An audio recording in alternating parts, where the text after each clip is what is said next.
Ashis Bengali math টিউটরে তোমাদের স্বাগত জানাই। আশা করি তোমরা সবাই ভালোই আছো। তোমাদের সামনে আবার একটি নতুন ভিডিও নিয়ে হাজির হলাম।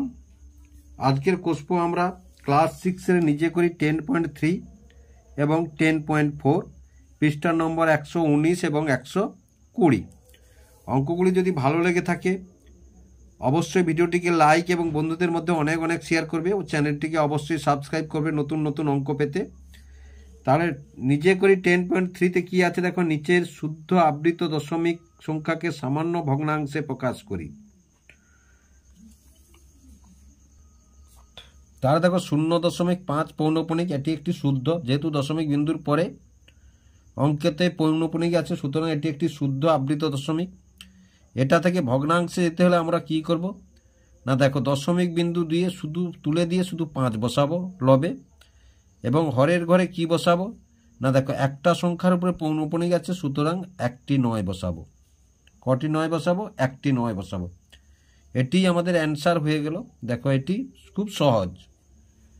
তারপরের অঙ্কটি কি আছে দেখো না, 0.45 পৌনঃপুনিক, যেহেতু এগুলো সব শুদ্ধ আবৃত দশমিক তাহলে দেখো অনুরূপভাবে দশমিক বিন্দু তুলে দিয়ে আমরা 45 বসাবো লবে, আর যেহেতু দুটো অঙ্কতে পৌনঃপুনিক আছে সুতরাং নিচে দুটি 9 বসাবো আমরা। যটি সংখ্যার উপরে পৌনঃপুনিক থাকবে তটি 9 আমরা নিচে বসাবো শুদ্ধ আবৃত দশমিকের ক্ষেত্রে। এবার দেখো এই সংখ্যাটাকে যদি আমরা কাটি তাহলে 9×5 45, 9×1 আর 9×1, তাহলে সমান কত পেলাম আমরা? 5/11। ভগ্নাংশটি কত পেলাম আমরা? 5/11।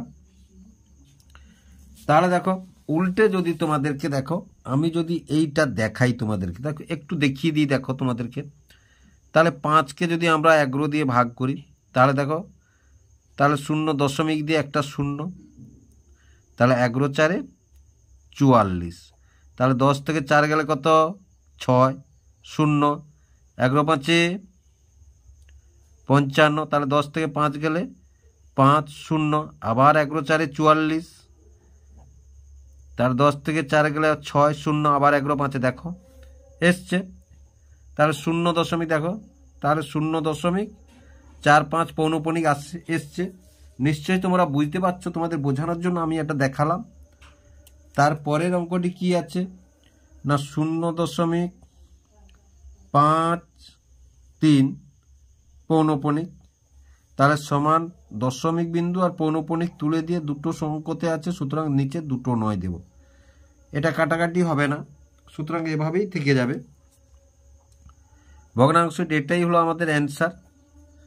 তারপরে দেখো কি আছে না, 0.12 পৌনঃপুনিক, তাহলে 12, আর নিচে কি থাকলো না, দুটো 9। এবার যদি আমরা কাটাকাটি করি তাহলে 3×4 = 12, 3×3 = 3×3, তাহলে সমান কত পাবো আমরা? 4×33। তাহলে এটাই হচ্ছে আমাদের অ্যান্সার। তারপরের অঙ্কটি কি আছে দেখো না, তারপরের অঙ্কটি আছে তাহলে 0.512 পৌনঃপুনিক, তাহলে সমান, তাহলে 512 দশমিক বিন্দুও থাকলো না, তাহলে 3টের উপরে পৌনঃপুনিক, তাহলে 3টে 9। দেখো জটার উপরে পৌনঃপুনিক থাকবে তটা 9 নিচে হবে। শুদ্ধ আবৃত দশমিকের ক্ষেত্রে জটার উপরে পৌনঃপুনিক থাকবে তটা 9 আমাদেরকে নিচে লিখতে হবে। এবার দেখো এটা 5×6 এটা কাটাকাটি হয় কিনা দেখো, ওইভাবেই থেকে গেল। তাহলে এটাই হচ্ছে আমাদের অ্যান্সার। তারপরে দেখো নিজে করি 10.4-এ কি আছে, নিচের মিশ্র আবৃত দশমিক সংখ্যাকে সামান্য ভগ্নাংশে প্রকাশ করি। গত 10.3-তে আমরা কি করলাম না, শুদ্ধ আবৃত দশমিকগুলিকে ভগ্নাংশে প্রকাশ করলাম। এখানে কি করব না, মিশ্র আবৃত দশমিক সংখ্যাকে সামান্য ভগ্নাংশে প্রকাশ করি। তাহলে এবার দেখো 0.27 পৌনঃপুনিক, এই অঙ্কটি একটু অন্যরকম করব আমরা, যেহেতু এটা মিশ্র, কারণ দশমিক বিন্দুর পরের অঙ্কটিতে পৌনঃপুনিক নেই, তার পরেরটাই আছে। সুতরাং আমরা কি লিখবো দেখো, তাহলে দশমিক বিন্দু তুলে 27, আর যেই অঙ্কটার মাথায় পৌনঃপুনিক নেই সেইটা এখান থেকে আমরা বিয়োগ করব, এটা লবে হলো। এবার হরে কি লিখব না যার উপরে পৌনঃপুনিক আছে তার দরুন একটা 9 লিখব, আর যার মাথায় পৌনঃপুনিক নেই তার দরুন একটা 0 লিখব। তাহলে আশা করি তোমরা বুঝতে পারলে। তাহলে কষতে কষতে আমরা অভ্যাস করব। তাহলে 27 থেকে 2 গেলে কত 25, এবং এখানে 90। তাহলে 5 দিয়ে যদি আমরা কাটি 5 5 25, 5 একে 5 আসতে, তাহলে কত পেলাম আমরা? না 5 এর 18 পেলাম। তাহলে এটাই হলো আমাদের অ্যান্সার, এটাই হলো আমাদের অ্যান্সার। তাহলে তার পরের অঙ্কটি দেখো। তাহলে 81 পৌনঃপুনিক নেই, শূন্যর মাথায়, সুতরাং বিযুক্ত 0। আর নিচে কি লিখবো? দুটো অঙ্ক দিয়ে পৌনঃপুনিক আছে, তাহলে দুটো 9 দেব। আর এই 0র মাথায় পৌনঃপুনিক নেই, তার দরুন একটা 0 দেব। 0র জন্য দিচ্ছি না, কিন্তু এখানে যদি অন্য অঙ্ক থাকতো তার দরুনও এখানে 0 হতো। তাহলে আমরা কি পেলাম? না 81/990। এবার যদি আমরা 9 দিয়ে কাটি ধরো, তাহলে 9 9 81, আর 9 110, 9 একে 9 একে 110, তাহলে 9 এর 110 পেলাম আমরা। তারপরের অঙ্কটি কি আছে দেখো। তাহলে আমরা এখানে কি লিখব? না 2 দশমিক, তাহলে 2 যুক্ত, তাহলে 2 যুক্ত এখানে, তারপরে দেখব তাহলে 82, আর 8-এর মাথায় পৌনঃপুনিক নেই মানে বিযুক্ত 8, আর যার উপরে পৌনঃপুনিক তার দরুন একটি 9, আর যার মাথায় নেই তার দরুন একটি 0। তাহলে সমান কি পেলাম? না 2 যুক্ত, তাহলে 82 থেকে 8 গেলে কত? না 74। তাহলে 74/90। এবার যদি আমরা এটাকে 2 এ কাটি, তাহলে দেখো 2 3 6, 2 7 14, আর 2 4 8, 2 5 10, তাহলে সমান কত পেলাম? 2 যুক্ত 45-এর 37-এর 2 যুক্ত 37-এর 45, 2 যুক্ত 37-এর 45। তাহলে সমান সমান এটাকে যদি আমরা যোগ করি ধরো, তাহলে এর নিচে কিচ্ছু নেই, মানে 1 আছে। 1 আর 45-এর লসাগু কত হবে? 45। তাহলে 45-কে 2 দিয়ে গুণ 90, আর যুক্ত কত? 37। তাহলে সমান কত পেলাম আমরা? না 7 করতে 7, তাহলে 127, 127/45। তাহলে 127/45 এটাই হচ্ছে আমাদের অ্যান্সার। এটাকে প্রয়োজন হলে তোমরা পূর্ণ করতে পারো।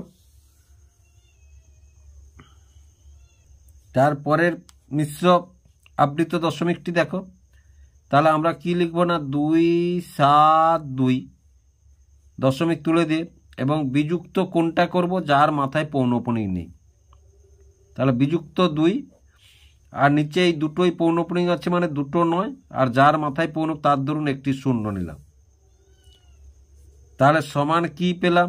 তাহলে দেখো 270/990। এবার যদি আমরা এই 0 কেটে দিই এবং 9 দিয়ে যদি কাটি, 9 3 27, 9 একে 9 একে, তাহলে সমান কত পেলাম আমরা? 3 এর 11। এটাই হচ্ছে আমাদের অ্যান্সার। 3 এর 11 এটাই হচ্ছে আমাদের অ্যান্সার। তাহলে এই মিশ্র আবৃত দশমিকটি দেখো। তাহলে 3.4, 3 আর 2 এর মাথায় আছে পৌনঃপুনিক। তাহলে আমরা এটাকে কি লিখব? না সমান দেখো, তাহলে 3 যুক্ত, তাহলে 4 3 2, 4-এর মাথায় পৌনঃপুনিক নেই মানে 4 বিয়োগ করব, যার মাথায় পৌনঃপুনিক নেই সেটা বিয়োগ করব, এবং দুটো পৌনঃপুনিকের ধরুন দুটো 9, আর এর মাথায় নেই মানে একটা 0 নিলাম আমরা। তাহলে সমান সমান কি লিখব? তাহলে 3 যুক্ত 432 থেকে, তাহলে 428/990। এবার যদি এটাকে আমরা কাটাকাটি করি দেখো, তাহলে দেখো এটাকে যদি আমরা 2 দিয়ে কাটি, তাহলে 2 একে 2 2, 2 2, 2 একে 2 4, আর এটাকে যদি 2 দিয়ে কাটি আমরা, 2 4 8, 2 লং 18 এবং 0। তাহলে সমান কি পেলাম আমরা? 3 যুক্ত 214/490। তাহলে সমান সমান, তাহলে দেখো এর নিচে কিচ্ছু নেই মানে 1 আছে। 1 আর 490 লসাগু কত হবে? 490। এবার 490-কে যদি আমরা 3 দিয়ে গুণ করি, তাহলে 490 গুণিতক 3, 3 0 0, 3 লং 27-এর 7 হাতে 2, 3 4 12, 1470। তাহলে কত? 1470 যুক্ত কত? 214। তাহলে সমান যোগ করলে 4 করতে 4, 7 একে 8, 4 2 6, 1600,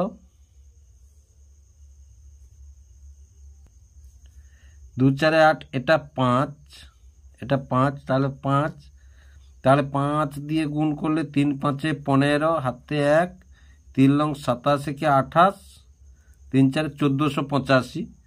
তাহলে 1485 সঙ্গে যদি আমরা 214 যোগ করি, 5 4 9, 8 একে 9, 1699। তাহলে কত? 1699/495, 1699/495। তাহলে আশা করি অঙ্কগুলি তোমরা বুঝতে পারলে এই অঙ্কগুলি কীরূপ হলো।